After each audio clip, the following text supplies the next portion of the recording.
అధికారంలో ఉన్నప్పుడు ఒకలా ఇప్పుడు మరోలా జగన్పై షర్మిల ఫైర్. జగన్ ప్రతి విషయంలోనూ ప్రజలను మోసం చేశారని వైఎస్ షర్మిల మండిపడ్డారు. అధికారంలో ఉన్నప్పుడు జనంలోకి వచ్చిన పరిస్థితి లేదని, ఇప్పుడేమో జన సమీకరణతో బల ప్రదర్శన చేస్తున్నారని ఫైర్ అయ్యారు. నెల్లూరు జిల్లాలో ఏపీసీసీ చీఫ్ వైఎస్ షర్మిలారెడ్డి పర్యటించారు. ఈ సందర్భంగా ఆకుతోట గిరిజన కాలనీ నుంచి ఇందిరాభవన్ వరకు ర్యాలీగా వెళ్లారు. గాంధీబొమ్మ సెంటర్ వద్ద వైఎస్ విగ్రహానికి పూలమాలలు వేసి నివాళులు అర్పించారు షర్మిల. అనంతరం మీడియాతో మాట్లాడుతూ జిల్లాలో కాంగ్రెస్ పార్టీ బలోపేతానికి విస్తృత స్థాయి సమావేశం ఏర్పాటు చేయడం జరిగిందన్నారు. ఏపీలో కాంగ్రెస్ పార్టీ బలోపేతం కావడం అందరికీ అవసరమన్నారు. మాజీ సీఎం జగన్ పర్యటనలో సింగయ్య మృతిపై స్పందించిన షర్మిల, జగన్ సైడ్ బోర్డు మీద నిలబడి ప్రయాణం చేయడమే తప్పని, జగన్ షేక్ హ్యాండ్ ఇస్తున్న సమయంలోనే సంఘటన జరిగిందన్నారు. ఫేక్ వీడియో అనడం దురదృష్టకరమన్నారు. జగన్ ప్రతి విషయంలోనూ ప్రజలను మోసం చేశారని మండిపడ్డారు. అధికారంలో ఉన్నప్పుడు జనంలోకి వచ్చిన పరిస్థితి లేదని, ఇప్పుడేమో జన సమీకరణతో బల ప్రదర్శన చేస్తున్నారని ఫైర్ అయ్యారు. జగన్ కు నిబంధనలు, ఆంక్షలు ఉండవు. 3 బండ్లంటే 30 బండ్లతో వెళతారు. జగన్ మోదీ దత్తపుత్రుడినా? కార్ల కింద మనుషులని నడుపుకుంటూ పోతూ మానవత్వం గురించి మాట్లాడతారా? జగన్ కు అసెంబ్లీ వెళ్లి సమాధానం చెప్పే దమ్ము లేదు. ఋషికొండలని ఎందుకు గుండు గొరిగారు? మద్యపాన నిషేధం చేస్తామని ఎందుకు కుంభకోణానికి పాల్పడ్డారు అంటూ ప్రశ్నల వర్షం కురిపించారు. కాంగ్రెస్ ను నిలబెట్టడానికి తన అవసరముందని పంపించారని తెలిపారు. తనకు జగన్ కు ఉన్న విభేదాలు రాష్ట్ర సమస్యలతో పోల్చితే చాలా చిన్నవన్నారు. జగన్ సీఎం అయిన వెంటనే తమకు విభేదాలు వచ్చాయన్నారు. బీజేపీకి వ్యతిరేకంగా కాంగ్రెస్ పార్టీ ఒక్కటే పోరాడగలదని స్పష్టం చేశారు. షర్మిల ఇంకా మాట్లాడుతూ జగన్ వైఎస్ కుమారుడైన మోదీకి దత్తపుత్రుడిగా ప్రతి బిల్లులోనూ బీజేపీకి మద్దతిచ్చారన్నారు.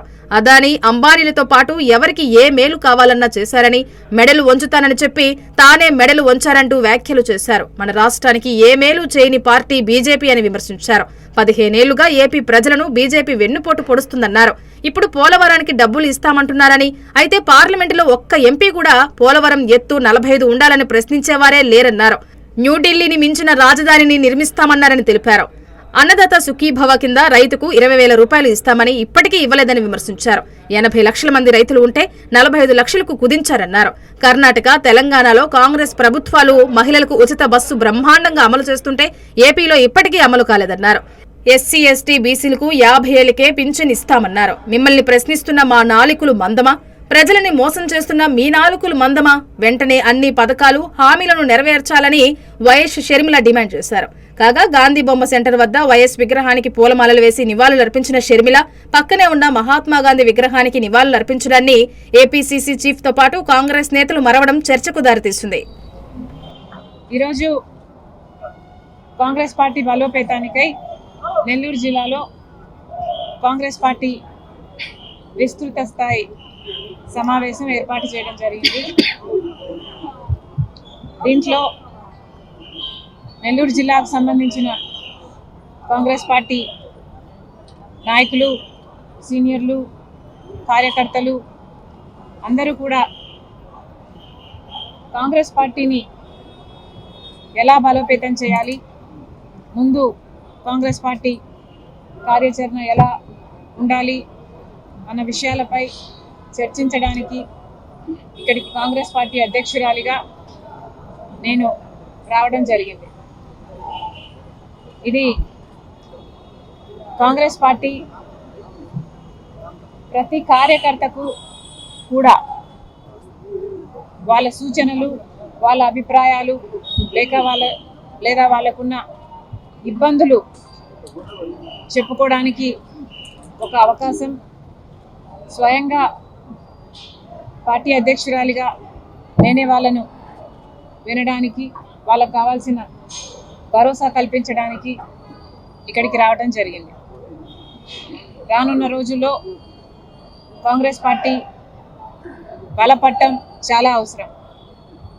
ఎందుకంటే ఈరోజు ఆంధ్ర రాష్ట్ర రాజకీయాలలో ఉన్న మిగతా అన్ని పార్టీలు కూడా బీజేపీతో సత్సంబంధాలు పెట్టుకున్న పార్టీలే.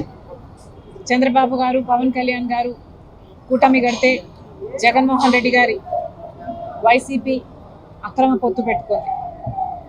అధికారంలో ఉన్న 5 సంవత్సరాలు కూడా జగన్మోహన్ రెడ్డి గారు రాజశేఖర్ రెడ్డి గారి కొడుకై ఉండి కూడా మోడీ గారికి దత్తపుత్రుడిగా ప్రతి బిల్లులోనూ బీజేపీ పార్టీకి మద్దతు ఇచ్చారు. అదానికి, అంబానీకి లేక మోడీ గారికి ఏ మేలు కావాలంటే అది చేశారు. మెడలు వంచి ప్రత్యేక హోదా తెస్తానన్న జగన్మోహన్ రెడ్డి గారు తమ మెడలను మోడీ కింద పెట్టడం జరిగింది. ఇక ఇప్పుడు కూటమి సర్కార్ అధికారంలో ఉంది. చంద్రబాబు గారు ఇంతకుముందు కూడా బీజేపీతో పొత్తు పెట్టుకున్నారు.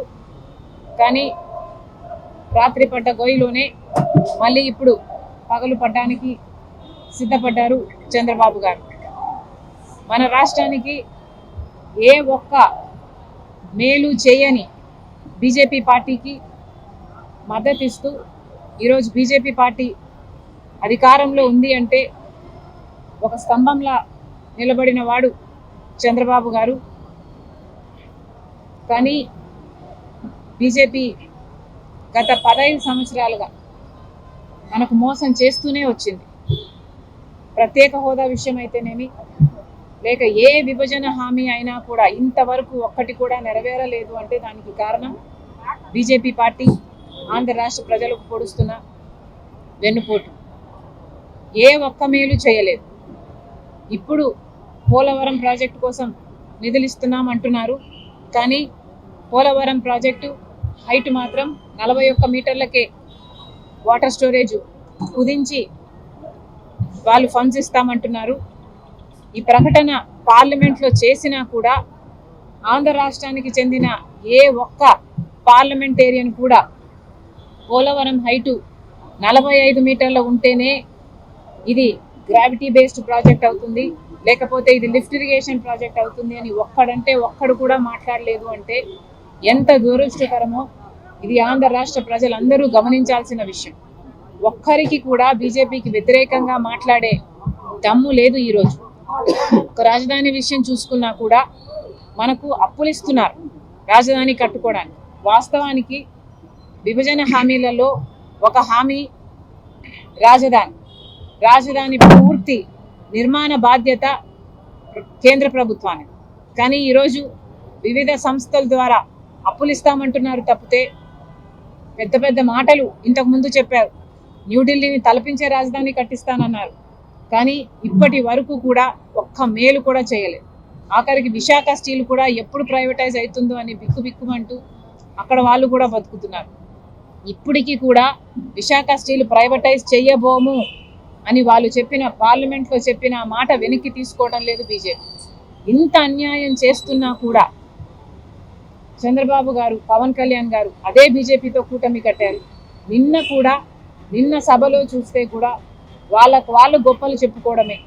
సంవత్సరం రోజులైంది అధికారంలోకి వచ్చి. డబుల్ ఇంజన్ అంటున్నారు. నిజంగానే డబుల్ ఇంజనో లేకపోతే ట్రబుల్ ఇంజనో వాళ్ళకు అర్థం కావటం లేదేమో, కానీ జనాలకైతే అర్థమవుతుంది. సూపర్ 6 అన్నారు, సూపర్ ఫ్లాప్ అయ్యే పరిస్థితికి వచ్చింది. ఇదే రీతిలో పోతే మాత్రం సూపర్ 6 ఎలా అమలు అవుతుందో చంద్రబాబు గారు ఆంధ్ర రాష్ట్ర ప్రజలకు సమాధానం చెప్పాలి. అన్నదాత సుఖీభవ అని పథకం కింద ప్రతి రైతుకి 20,000 రూపాయలు ఇస్తామన్నారు. సంవత్సరం గడిచిపోయింది, ఒక్క రైతుకు కూడా ఇవ్వలేదు. ఇవ్వాల్సిన రైతులు దాదాపు 80 లక్షల మంది అయితే ఇస్తున్నది మాత్రం 45 లక్షల మందికి. ఇలా ప్రతి పథకంలోనూ, లేకపోతే అమ్మఒడి అనే కార్యక్రమం అయితే ప్రతి పిల్లాడికి ప్రతి చైల్డ్కి 15,000 రూపాయలు ఇస్తామని చెప్పారు. కానీ ఇంతవరకు ఒక్కరికి కూడా ఇవ్వలేదు. ఇక మీదట ఇస్తామంటున్నారు. అది కూడా 20 లక్షల మందికి. 87 లక్షల మంది ఉంటే 67 లక్షల మందికి మాత్రమే ఇస్తామంటున్నారు. ఇలా ప్రతి సూపర్ 6కు చెందిన హామీలో మీరు కోతలు పెట్టుకుంటూ పోతే మరి ఇది అమలు చేసినట్టు ఎలా అవుతుంది అని అడుగుతున్నాం చంద్రబాబు గారు. నిరుద్యోగ భృతి ఇస్తామన్నారు. ఈ హామీ చంద్రబాబు గారు ఇంతకుముందు ముఖ్యమంత్రిగా ఉన్నప్పుడు కూడా ఇచ్చారు. అప్పుడు ఎగ్గొట్టారు, ఇప్పుడు కూడా ఎగ్గొడతారు అనే అనిపిస్తుంది. 3,000 రూపాయలు నిరుద్యోగ భృతి ఇస్తామన్నారు. ఇప్పటి వరకైతే అసలు దాని గురించి ఊసేలేదు, అసలు మాట్లాడమే లేదు చంద్రబాబు గారు. మహిళల మహాశక్తి పథకం అన్నారు. ప్రతి మహిళకు, పేదవాళ్లకు దాదాపు 2 కోట్ల మంది ఉంటారు మన రాష్ట్రంలో. వాళ్ళందరికీ కూడా నెలకు 1500 అంటే సంవత్సరానికి 18,000 రూపాయలు చంద్రబాబు గారు ఇస్తామన్నారు. ఇది చాలా హెవీ బడ్జెట్ స్కీమ్. కానీ ఇప్పుడేమో P4కు లింక్ పెడుతున్నారు. ఎలక్షన్లప్పుడు మీరు చెప్పలేదు కదా P4కు లింక్ పెడతాము అని. మరి ఇప్పుడు ఎందుకు లింక్ పెడుతున్నారు? చంద్రబాబు గారు సమాధానం చెప్పారు. మొత్తం అంతమంది మహిళలకు మోసం చేయడానికి సిద్ధపడ్డారు చంద్రబాబు గారు అంటే మరి సూపర్ 6 సూపర్ ఫ్లాప్ అయ్యింది అనక ఏమనాలి? చంద్రబాబు గారే సమాధానం చెప్పాలి, కూటమి సర్కారే సమాధానం చెప్పాలి. గ్యాస్ సిలిండర్కు సంబంధించి కూడా అరాకొరా ఇస్తున్నారు. ఇక మహిళలకు సంబంధించిన ఫ్రీ బస్ అయితే చాలా చిన్న పథకం. పక్కన కాంగ్రెస్ అధికారంలో ఉన్న రాష్ట్రాలు కర్ణాటక అయితేనేమి, తెలంగాణ అయితేనేమి ఈ పథకాన్ని బ్రహ్మాండంగా అమలు చేస్తున్నా కూడా చంద్రబాబు గారికి మహిళలకు భద్రత కల్పించే పథకం అయినప్పటికీ కూడా దీన్ని అమలు చేయాలనిపించడం లేదు చంద్రబాబు గారు. ఇక సూపర్ 6 అయితే సూపర్ ఫ్లాప్ అయినట్టే కనిపిస్తుంది. మిగతా పథకాలు కూడా చంద్రబాబు గారు ఎక్కడ దృష్టి పెట్టారు? ప్రతి జనవరి జాబ్ క్యాలెండర్ అన్నారు, కానీ ఇప్పటి వరకు కూడా మేము లక్షల ఉద్యోగాలు తెస్తున్నామని అరచేతిలో వైకుంఠం చూపిస్తున్నారు తప్పితే ఎవరికి ఉద్యోగాలు అయితే ఇంతవరకు రాలేదు. మరి చంద్రబాబు గారు వీటన్నిటికీ కూడా సమాధానం చెప్పాలి. ఫీజు రీయింబర్స్మెంట్ బకాయిలు అయితే 4,300 ఉన్నాయి. ఆరోగ్యశ్రీ బకాయిలు 4,000 కోట్లు ఉన్నాయి. ఇలా ఒక్కొక్కటి నిర్వీర్యం చేసుకుంటూ పోతున్నారు చంద్రబాబు గారు. కరెంటు ఛార్జీలు జగన్మోహన్ రెడ్డి గారు 5 సంవత్సరాలలో 32,000 కోట్ల రూపాయలు జనం నెత్తిన మోపితే చంద్రబాబు గారు ఒక్క సంవత్సరంలోనే 17,000 కోట్ల రూపాయలు అదనంగా మోపారు. మరి ప్రజలకు ఏం మేలు చేస్తున్నట్టు? పేదవాళ్ళకు SC ST BC వాళ్ళకైతే 50 సంవత్సరాలకే పెన్షన్లు ఇస్తామన్నారు. ఇలా ఒక్కొక్కటి చెప్పుకుంటూ పోతే ఇంకెన్నో. చంద్రబాబు గారు చెప్పారు సూపర్ 6 గురించి ఎవరైనా మాట్లాడితే వాళ్ళ నాలుక మందమైనట్టు అని.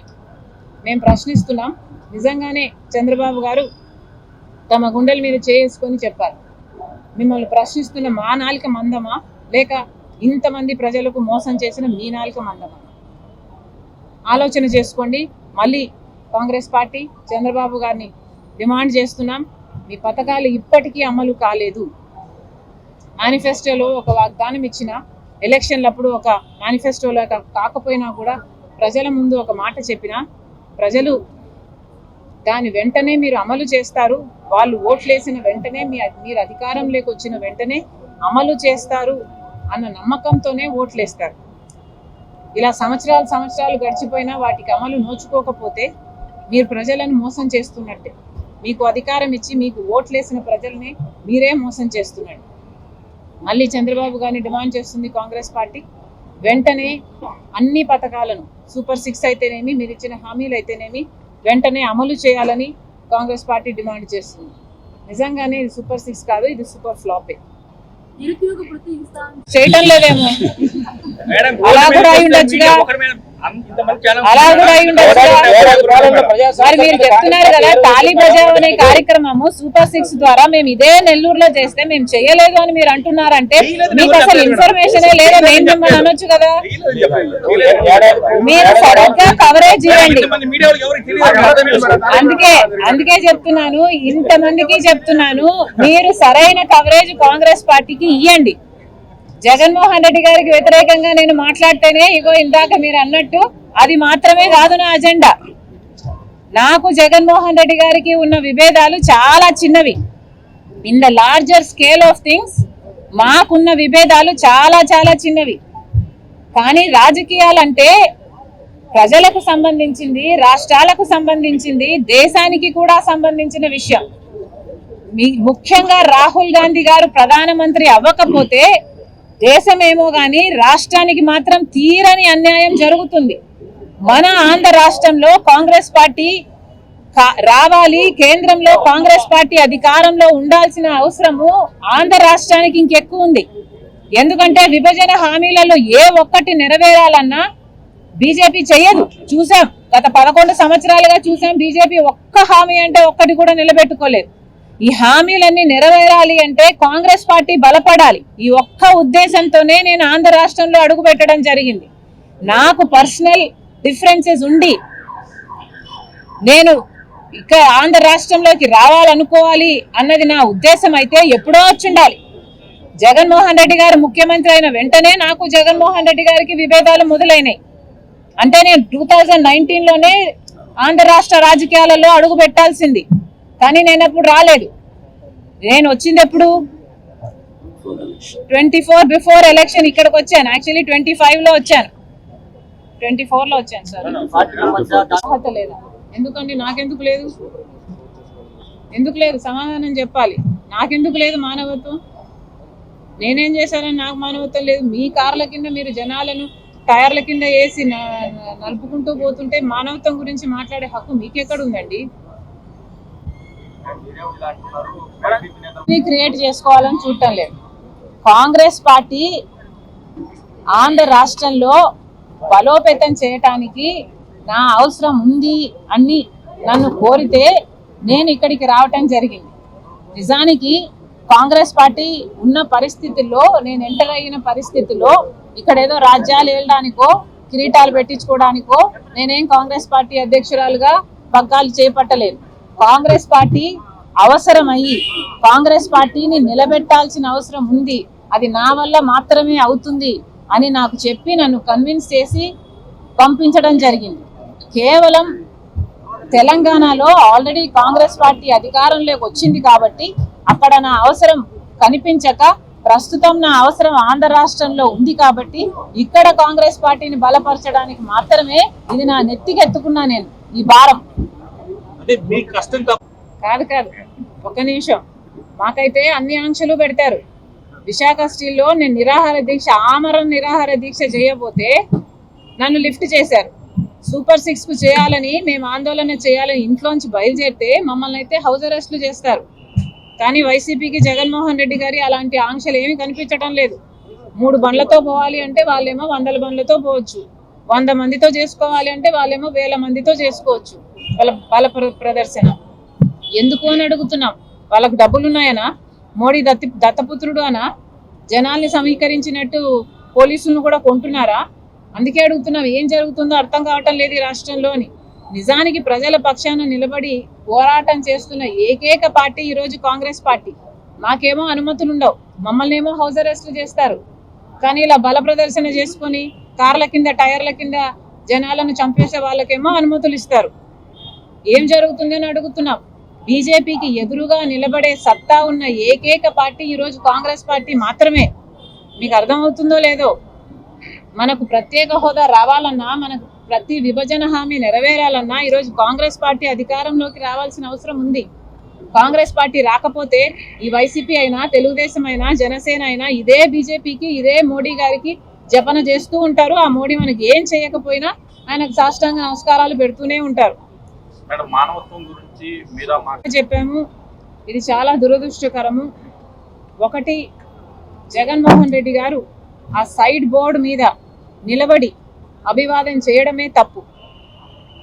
సైడ్ బోర్డు మీద నిలబడి జగన్మోహన్ రెడ్డి గారు షేక్ హ్యాండ్లు ఇస్తున్నారు. ఆ షేక్ హ్యాండ్ కోసమని ప్రజలు ఆయన మీద పడుతున్నారు. సెక్యూరిటీ కంట్రోల్ చేయడానికి కూడా కష్టం అవుతుంది. జగన్మోహన్ రెడ్డి గారు షేక్ హ్యాండ్ ఇయ్యబోయిన సమయంలోనే, ఈ తోపులాట్లోనే, జనం ఆయన దగ్గరికి వచ్చే ప్రయత్నంలోనే ఈ ఘటన జరిగింది. చాలా స్పష్టంగా ఆ మనిషి కారు కింద పడ్డాడు అన్న విషయం చాలా స్పష్టంగా కనిపిస్తున్నా కూడా దీన్ని ఒప్పుకోకుండా, వాళ్ళకు భరోసా కల్పించకుండా ఇది ఫేక్ అనడం చాలా చాలా దురదృష్టకరం. మళ్ళీ చెప్తున్నాం, జగన్మోహన్ రెడ్డి గారు ఏ యాత్రలు చేసినా ఈ మధ్య బల ప్రదర్శన కోసమే చేస్తున్నారు. జగన్మోహన్ రెడ్డి గారు 5 సంవత్సరాలు జగన్మోహన్ రెడ్డి గారు ముఖ్యమంత్రిగా ఉన్నారు. ఏ ఒక్కరోజు ప్రజల దగ్గరికి రాలేదు. పూర్తి మద్యపాన నిషేధం అన్నారు. ఆ మద్యంలోనే పెద్ద కుంభకోణం చేశారు. 1 కాదు, 2 కాదు, ప్రతి విషయంలోనూ ప్రజలకు మోసం చేశారు. ఇప్పుడు ఓడిపోయిన తర్వాత ఇప్పుడు ప్రజల మధ్యలోకి వస్తున్నారు. అంటే ఏమిటి అర్థం? వాళ్ళ ఉనికి కాపాడుకోవడం కోసం జనాల మధ్య మేము లేకపోతే ప్రజలు మమ్మల్ని మర్చిపోతారు అని జన సమీకరణ చేసి మరి బల ప్రదర్శన చేసుకునే కార్యక్రమంలో ఉన్నారు జగన్మోహన్ రెడ్డి గారు. ఏ యాత్ర తీసుకున్నా కూడా, ఆఖరికి బెట్టింగ్ చేసిన వాడి విగ్రహానికి కూడా జగన్మోహన్ రెడ్డి గారు ఒక నాయకుడిగా వెళ్ళారు అంటే అది కూడా పర్మిషన్ 100 మందికి ఇస్తే ఈయన 1000 మందిని వేసుకొని వెళ్ళారు. మరి ఎందుకు అనుమతించారు? మాకైతే ఏమీ అర్థం కావటం లేదు ఏం జరుగుతుందో ఈ రాష్ట్రంలో. రెండు పార్టీలు కలిపి ప్రజలను నలిపేస్తున్నారు. అసెంబ్లీకి వెళ్ళి మండిపడొచ్చు కదా, అసెంబ్లీకి వెళ్ళి సమాధానం చెప్పుకోవచ్చు కదా, అసెంబ్లీకి వెళ్ళి చెప్పొచ్చు కదా పూర్తి మద్యపాన నిషేధం చేశాము మేము, అయినా మేము ఓన్లీ క్యాష్ పద్ధతిలో ఎందుకు మేము మద్యం కుంభకోణం చేశాము అని అసెంబ్లీకి వెళ్ళి చెప్పాల్సిన బాధ్యత వైసీపీ వాళ్ళకి లేదా? రిషికొండని ఎందుకు గొరిగేశారు అన్న సమాధానం చెప్పాల్సిన అవసరం వైసీపీకి లేదా? రాజశేఖర రెడ్డి గారి జలయజ్ఞంలోని ప్రాజెక్టులు 6 నెలల్లో పూర్తి చేస్తానన్నాడు జగన్మోహన్ రెడ్డి గారు, మరి ఎందుకు పూర్తి చేయలేదో అసెంబ్లీకి వెళ్ళి జగన్మోహన్ రెడ్డి గారికి సమాధానం చెప్పుకునే అవకాశం లేదా? వీళ్ళకి నిజానికి చెప్పుకునే దమ్ము లేదు. మీడియాకి పంచాయతీ అవసరం లేదు, కాంగ్రెస్ పార్టీకి మీడియా అవసరం ఉంది. మమ్మల్ని క్షమించండి, ఇప్పటి నుండి మాకు కవరేజ్ ఇవ్వండి. ఓకే, చాలా ఇల్ ఇన్ఫార్మ్డ్ గా ఉన్నారు. తాళీ బజావ్ అనే కార్యక్రమం మేము చాలా సీరియస్ గా చాలా చోట్ల చాలా సందర్భాలలో చాలా నెలల నుంచి చేస్తున్నాం. మీరు గమనించటం లేదేమో, ఇక్కడ కూడా చేశారు. ప్రతి జిల్లాలోనూ తాళీ బజావ్ అనే కార్యక్రమం కాంగ్రెస్ పార్టీ అదే పనిగా సూపర్ 6 సూపర్ ఫ్లాప్ చూడండి. నేను ఎన్ని నిమిషాలు చంద్రబాబుకు వ్యతిరేకంగా మాట్లాడానో, ఎన్ని నిమిషాలు జగన్మోహన్ రెడ్డి గారికి వ్యతిరేకంగా మాట్లాడానో ఈ ప్రెస్ మీట్ లోనే లెక్క తీయండి.